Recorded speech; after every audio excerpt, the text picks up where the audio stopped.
You cannot smell your own home, not because it's clean, not because it's dirty, because you live inside it. Your nose adapted weeks ago, maybe years ago, and it stopped reporting the smell back to you the same way your skin stops noticing your own clothes after the first few minutes of wearing them. This is not a flaw in your senses. It's called olfactory adaptation, and it happens to everyone in every home all the time. Walk in from outside after a few hours away and you might catch it for half a second, and then it's gone again, filed away by a brain that has already decided this smell is normal and stopped reporting on it. The candles, the air fresheners, the signature scent diffusers, none of that fixes the actual problem, because you're not smelling for the fix. You're smelling for the absence of a smell you already can't detect. You buy a candle that promises clean linen or fresh eucalyptus, light it, and for 20 minutes the room smells like the candle.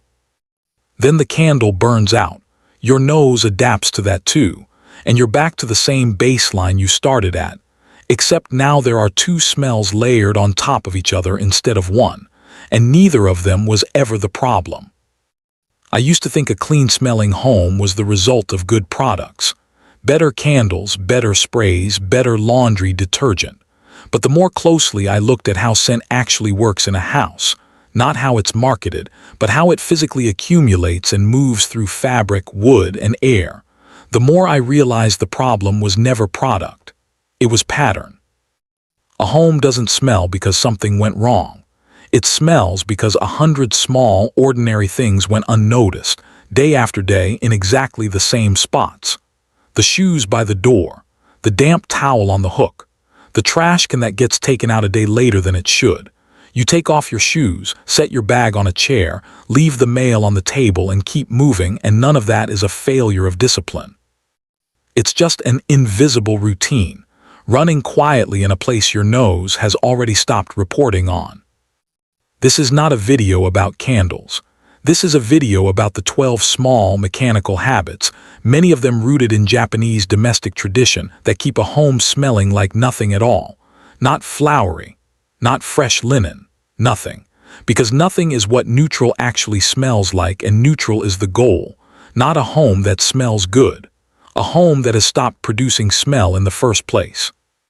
Let's walk through them. Habit 1. Air the room before you clean it, not after. Most people clean a room and then open the window, as if fresh air is the finishing touch. It's backwards. Stale air holds odor molecules suspended in it, from cooking, from bodies, from fabric. And if you clean while that air is still trapped, you're just rearranging dust and disturbing fibers inside a sealed jar.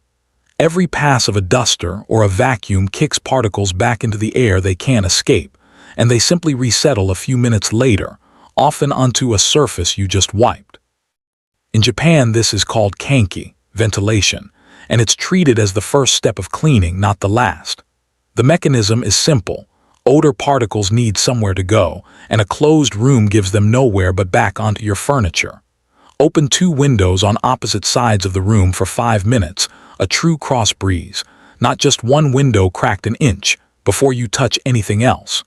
Cross ventilation moves air through the room instead of just letting it sit near a single opening. You are not airing out a smell.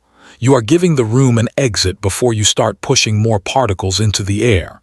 Clean into open air, and the room actually gets lighter. Clean into sealed air, and you're only moving the mess around. Habit 2. Take your shoes off at a boundary, not a suggestion. You already know shoes carry outside grime indoors.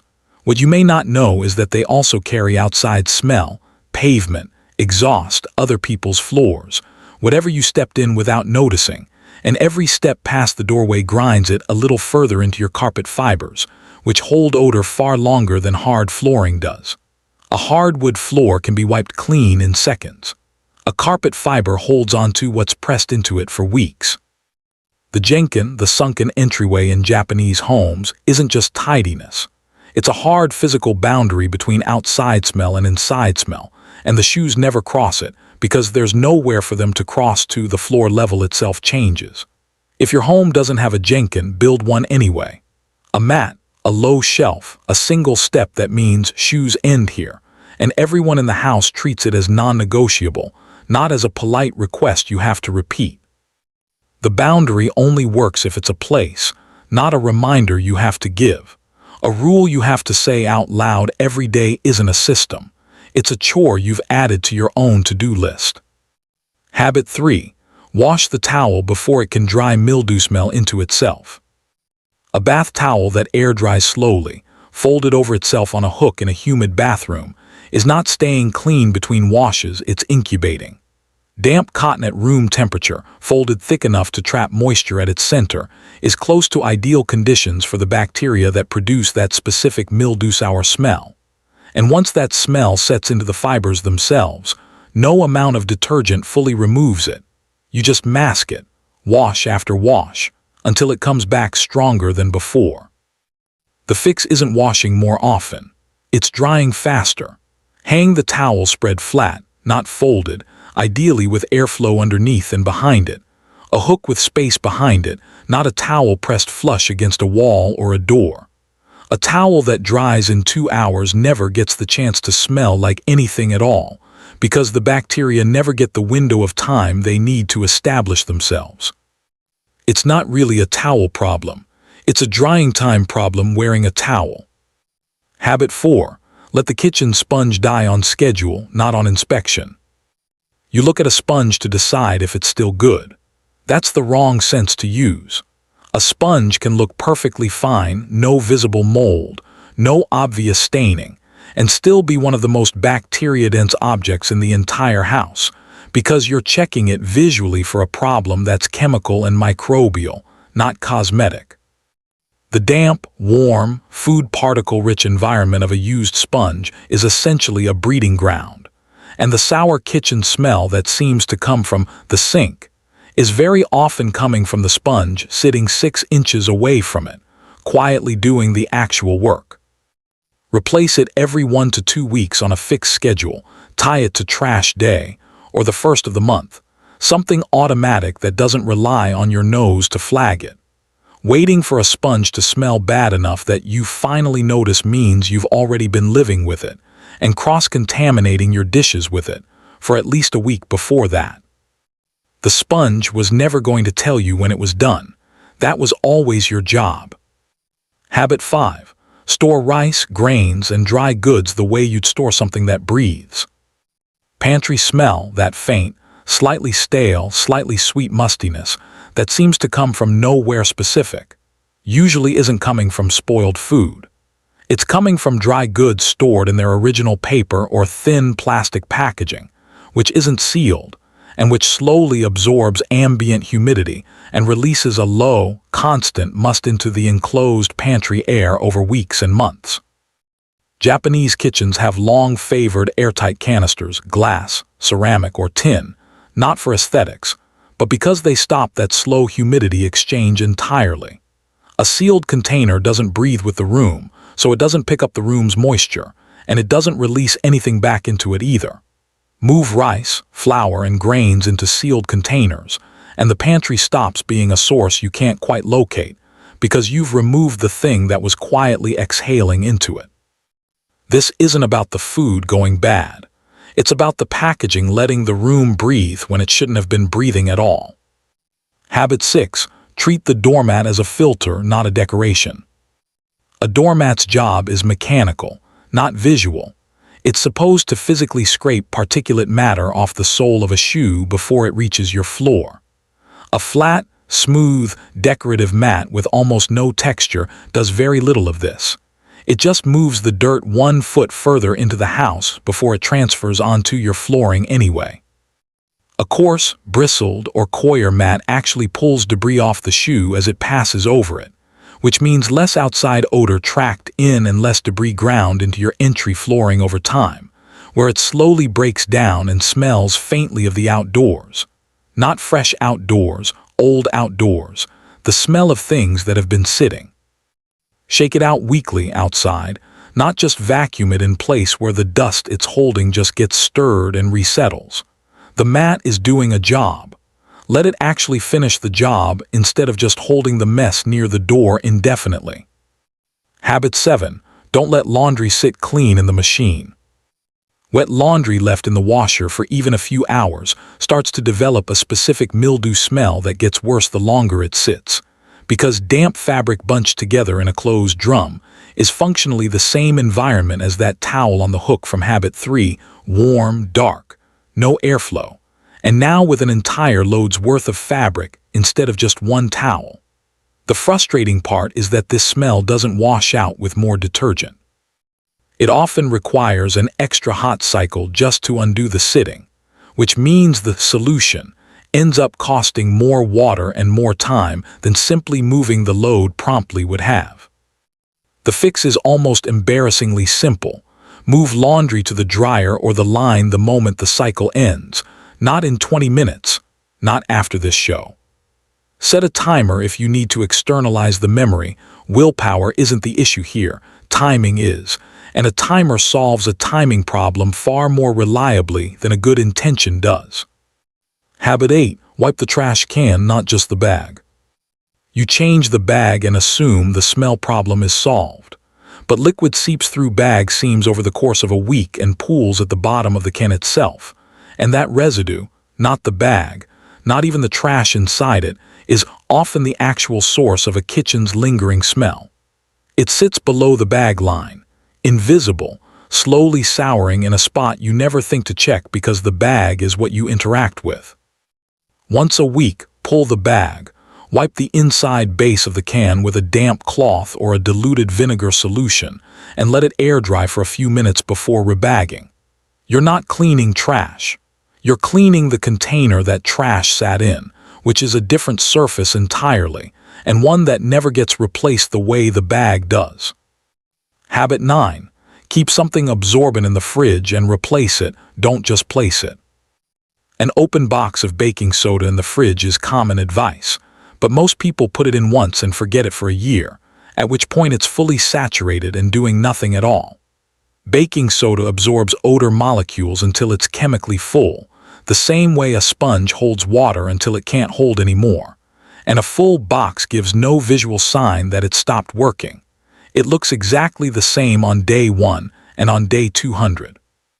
Replace it every 30 days and mark the date on the box itself in marker so you're not relying on memory to track something memory was never built to track.